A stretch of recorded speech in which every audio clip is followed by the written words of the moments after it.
Sorry, no word from Scotland Yard on that sketch you gave me.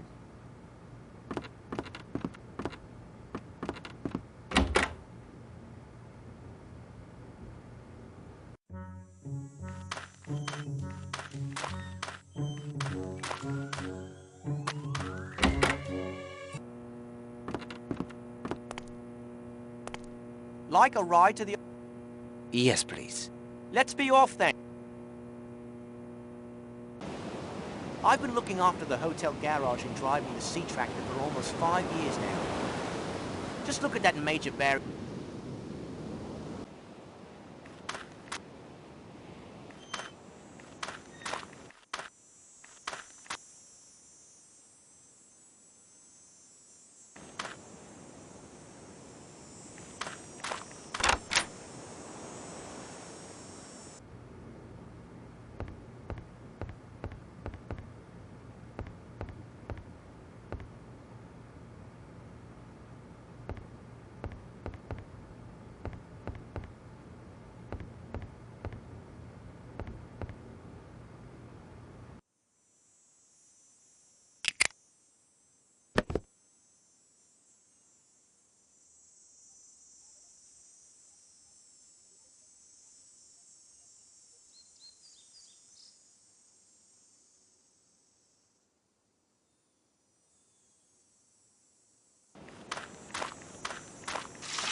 Hello.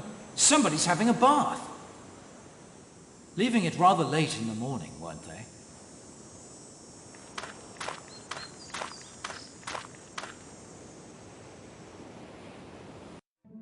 You have done well, Hastings. Perhaps a misstep or two here or there, but overall I give you high marks indeed. Thanks, Poirot. Very decent of you. But now, your mettle will be tested.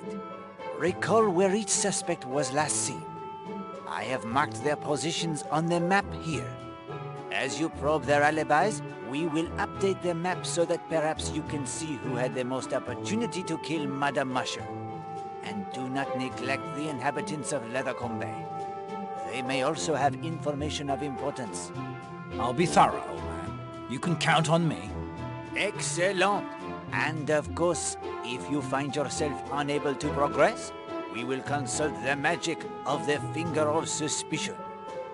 Magic my eye. But at any rate, it's time now for a fifth clue to its secret. The clue is magnet. Magnet. At last, a clue that suggests something useful. I am glad the clue it pleases you. I shall place it next to the Finger of Suspicion.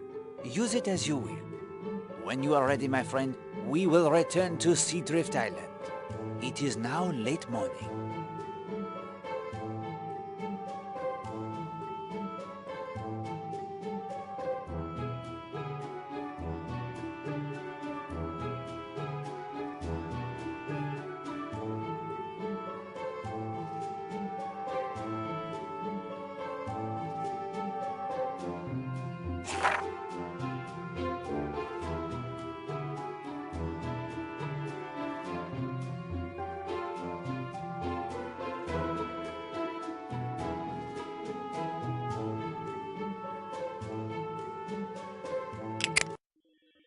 The time it is precisely 11:40 when the rowboat with Patrick Redfern at the oars and Emily Brewster in the bow rounds the headland into Cutter's Cove.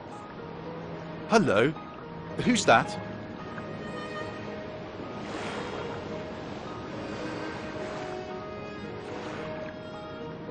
It looks like Mrs. Marshall. So it does. We don't want to land here, do we?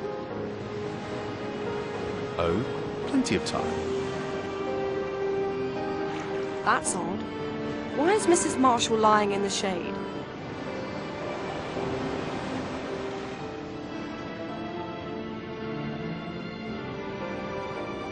Hello, Elena?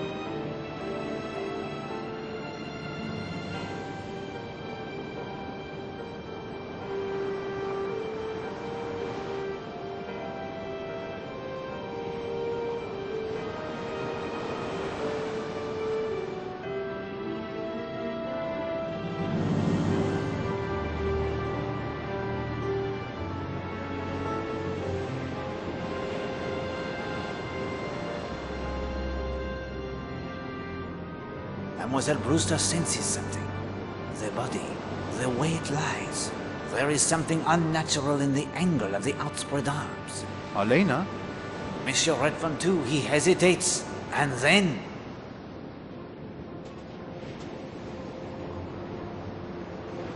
No. Elena!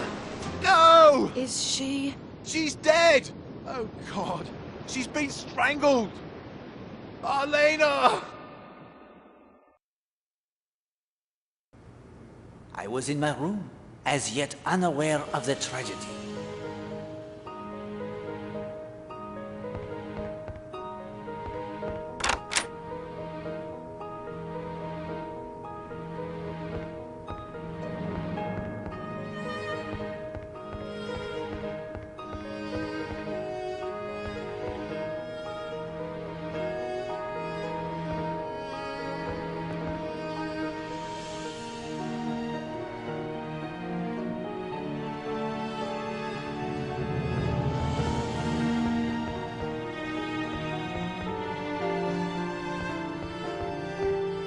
Oh, sir. Sir, it's terrible.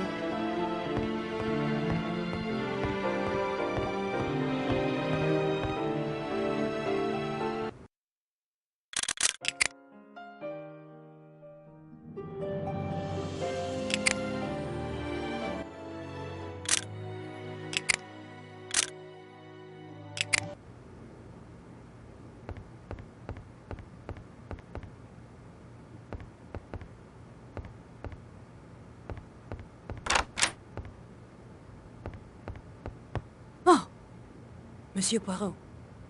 I'm sorry. My nerves. Madame, has something happened? Don't you know? The police have been here for an hour at least. The police? In Cutter's Cove. It's Mrs. Marshall. She's been murdered. Please. Please excuse me.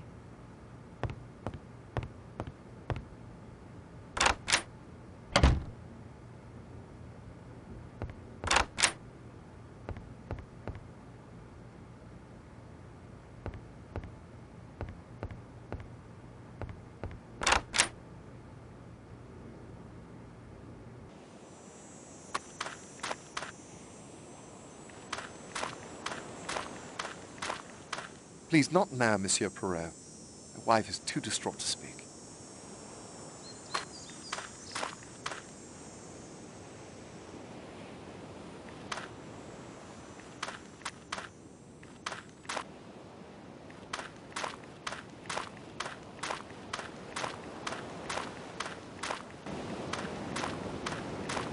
Mr. Poirot, there you are. Mademoiselle, what has occurred? It's Mrs. Marshall. Mr. Redfern and I found her in Cutter's Cove. She's been strangled. Mademoiselle, may I ask you a question? Certainly. Can you row me to Cutter's Cove? Mr. Poirot, after your efforts to find Millie's killer, I'll row you any time you like. You need only ask me. Climb in.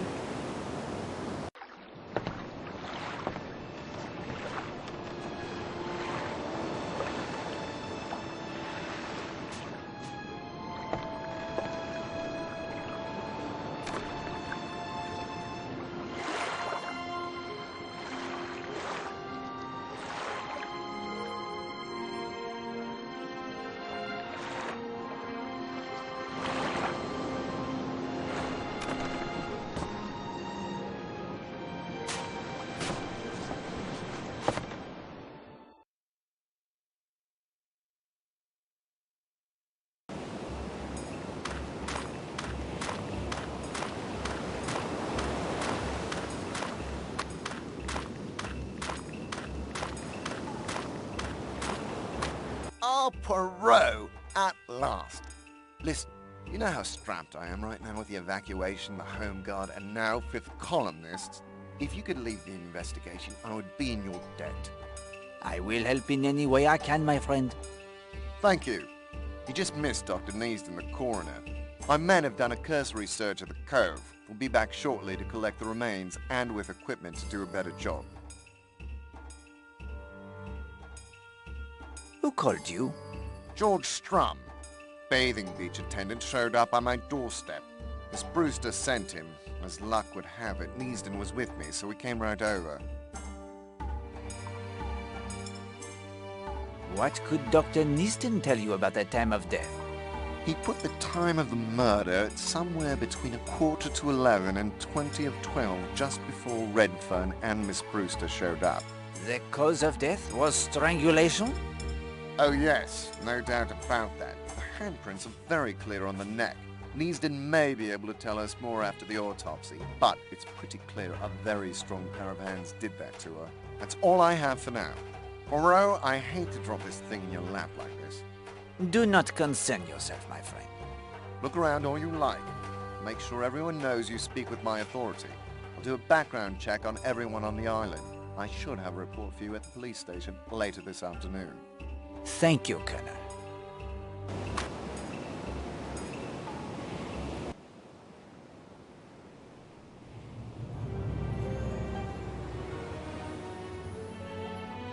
You aren't going to look at her face, are you? The investigator of murder cannot be squeamish, Hastings. Still, if you assure me of the facts, there isn't any real need, is there? As you wish. I state categorically that Mrs. Marshall was strangled to death by a very powerful pair of hands. Elena's coffee flask.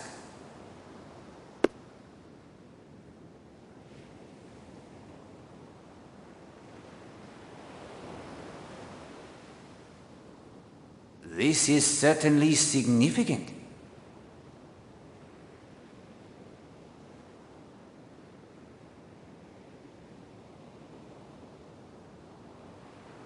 Hello, something was dumped here. What does it smell like, Poirot? Coffee.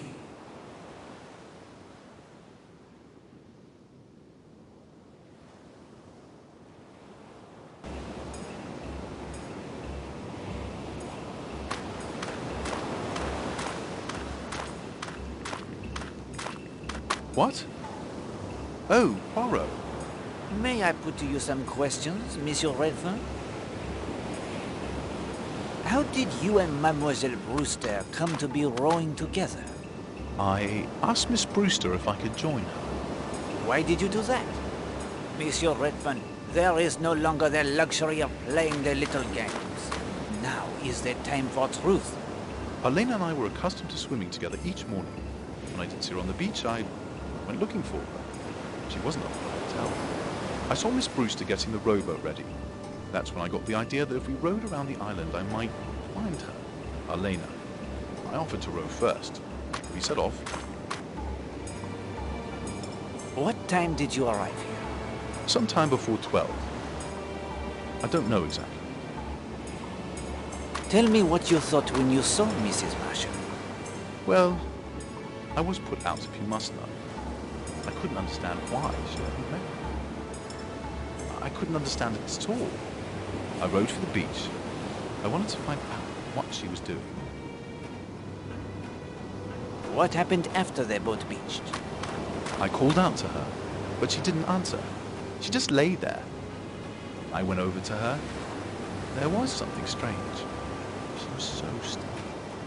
I knelt beside her, touched her hand, then her arm. She didn't react at all. Then I lifted her hand. My God, her face, Poirot. It was dark, mottled, those marks, handprints on her neck. Steady. I'm sorry. She was so beautiful. How could anyone spoil that? Who went for help? Miss Brewster. I had this idea. I wanted to protect Elena. It's stupid, I know. She was beyond anyone's protection. I sat near her, then couldn't take that anymore, and came over here and waited until the police arrived. Is there anything you saw or thought that might help us? I'm sorry. Let me think. Take your time. There was one thing. I heard a noise while I was still over near Elena. What was it? A clatter on the rocks near the ladder. Something falling. Not a rock, though. Something light. I may have more questions for you later.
Torn piece of green fabric.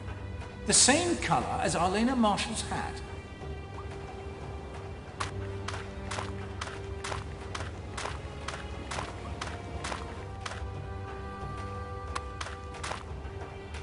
A smashed bottle with a bit of fluid left in it. And the fluid has the distinctive odor of an expensive perfume?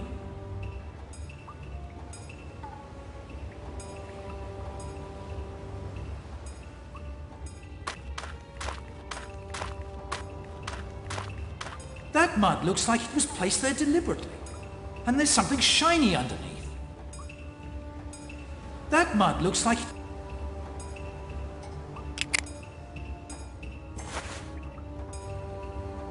I say, a six-sided metal receptacle hidden by the mud. The mud must have been applied fairly recently, and the metal looks shiny, almost new. And that shape, it reminds me of something. It's like the receptacle for a winch handle you find on the masts of some sailboats to winch the sail up and down.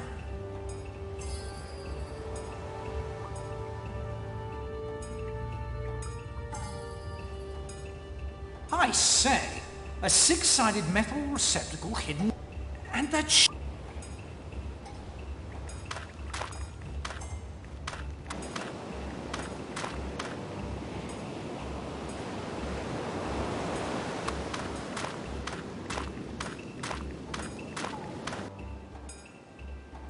This is certainly significant.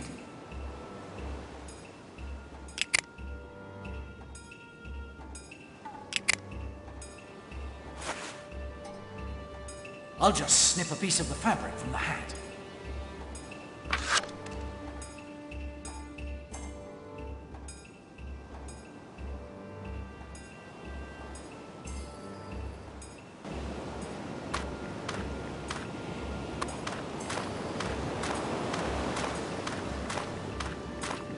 I would like to put to you the questions, if I may. Of course. How did you and Monsieur Redfern come to be rowing together? After you saw me at Rocky Bath, I changed and was about to set out on my morning row when Mr. Redfern asked if he could join me. What time did you arrive here? We arrived on the beach at 11:45. We must have come in sight of the cove 5 minutes before that. Tell me what you thought when you saw Mrs. Marshall. Nothing at first. I assumed she was sunning herself. And then? Well, the first thing I noticed was she was lying as if she was sunbathing, but she was in the shade of the cliffs. Then, when Mr. Redfern called out and she didn't answer, that felt odd too. Once we were out of the boat, I could tell there was something unnatural in the way she was lying. Her arms. What time was this? He wanted to row right round the island, so I checked my watch. It was not quite 11:30. Did Monsieur Redfern often accompany you? No, this was the first time. If you ask me, he was looking for Mrs. Marshall. He volunteered to take the oars first. What happened after the boat beached? Mr. Redfern and I approached Mrs. Marshall. I could see he thought the situation wasn't right as well. He knelt beside her, touched her hand, then her arm, then he started to lift her hat. He saw her face and cried out. Who went for help? I did. We both knew someone had to. I'm not the kind of woman who would ever admit to feeling fear, but I was secretly thankful when Mr. Redfern offered to stay with the body. I understand perfectly, mademoiselle. You must have reproached yourself. Is there anything you saw or thought that might help us? No, I don't believe so. Yes, there is something. She was strangled, just like Millie and the other woman, Alice Corrigan. 3 women strangled in South Devon within a few months of one another. Can that be just coincidence? Anything is possible, mademoiselle. But I will agree that coincidence in this case seems highly unlikely. I may have more questions for you later. Of course. Can you row me back to the bathing beach? Of course. Would you like to leave now? Yes, thank you.